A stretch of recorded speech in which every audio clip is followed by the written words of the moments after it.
2018 সালে হওয়া ডিজিটাল নিরাপত্তা আইন নিয়ে সমালোচনার মুখে 2023 সালে নতুন রূপ দিয়ে নামকরণ করা হয় সাইবার নিরাপত্তা আইন। কিন্তু আইনটিকে বিগত আওয়ামী লীগ সরকারের ফ্যাসিবাদ প্রতিষ্ঠা, অসম্পূর্ণ ও বাকস্বাধীনতা হরণের অন্যতম হাতিয়ার হিসেবে মনে করেন বিশেষজ্ঞরা।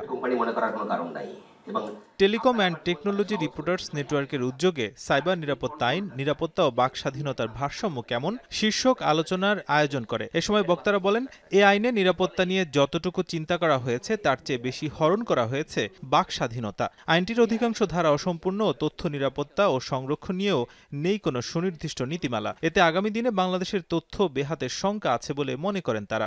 এখন যেভাবে আইনটা আছে এতে অনেকেই আর্থিক লেনদেনের ক্ষেত্রে অপরাধ করতে উৎসাহিত হতে পারেন।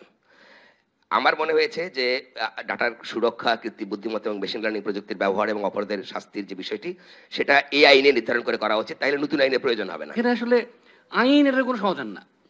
বরং আইন যদি আমরা অনেক সময় ব্রিটিশ আইনের সমালোচনা করি, যে ব্রিটিশ আইন আমরা এখনো ফলো করছি, সেখানে যে সংস্কার দরকার সেটা দরকার আছে। আমি তার সাথে সম্পূর্ণ একমত যে সেটা আজকে যুগোপযোগী করার জন্য কি পরিবর্তন দরকার সেটা করতে হবে। কিন্তু এই কোন মাধ্যমে অপরাধ হলো তার জন্য মাধ্যম ভিত্তিক একটা করে আইন তৈরি করতে হলে খুব মুশকিল। ফ্রি স্পিচ মানে কি একেবারে ক্লিয়ার ডেফিনেশন মানে দেওয়া দরকার, এবং এখানে কোনো রকম গ্রে এরিয়া থাকা উচিত না।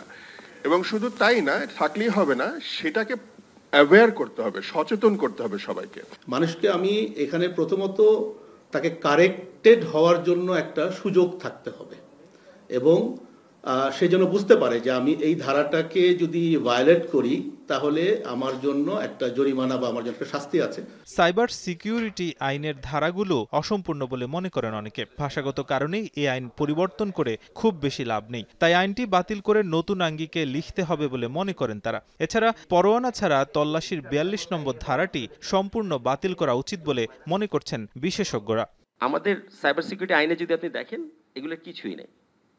সেখানে 37টা ধারাতেই সম্পূর্ণভাবে বলা হয়েছে আপনি কন্টেন্ট নিয়ে কি করবেন এবং কন্টেন্টে কিভাবে আপনি ব্লক করবেন, কন্টেন্টের মাধ্যমে অপরাধ সংগঠিত হলে সেটাকে কিভাবে অপরাধটাকে আপনি অপরাধ বলবেন এবং সেভাবে কিভাবে শাস্তি হবে।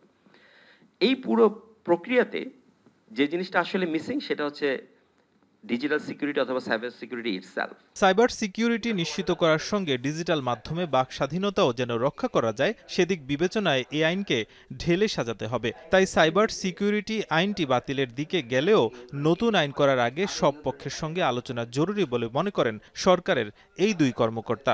ফ্রিডম অফ এক্সপ্রেশন থাকতে হবে, এই ব্যাপারে কারো ডাউট নেই। এবং আপনারা তর্ক করলে আপনারা এগ্রি করবেন যে ফ্রিডম অফ এক্সপ্রেশন মানে লিমিটলেস রান না, কারণ আপনারাই বলছেন আপনারা সেলফ সেন্সরশিপ করেন। Government risk losing of authority, see that also comes with a cost. তার মানে এইখানেও একটা ফাইন ব্যালেন্স খুঁজে বের করা। আমি ফ্রিডম অফ এক্সপ্রেশনের এক্সপার্ট না, বাট আমার কাছে মনে হয় কমন সেন্সে এইখানে একটা ফাইন ব্যালেন্স খুঁজে বের করা। হেট স্পিচের কথা বলা হয়েছে, অ্যান্টি কমিউনাল হারমোনির কথা বলা হয়েছে, মিস ইনফরমেশন ডিসইনফরমেশনের কথা বলা হয়েছে। এই জিনিসগুলো থেকে যদি আমি নিজেকে প্রোটেক্ট করতে চাই, তাহলে এরকম একটা আইনকে আমাকে প্রোটেকশন দিচ্ছে কিনা, দ্যাটস এ কোশ্চেন। আইনটি যেন খুব দ্রুতই আবার পরিবর্তন করতে না হয়, তাই আইওটি এবং এআই নিয়ে নতুন সব ধারা অন্তর্ভুক্ত করতে হবে বলে মনে করেন বিশেষজ্ঞরা। নাজবুস সাকিব, এখন, ঢাকা।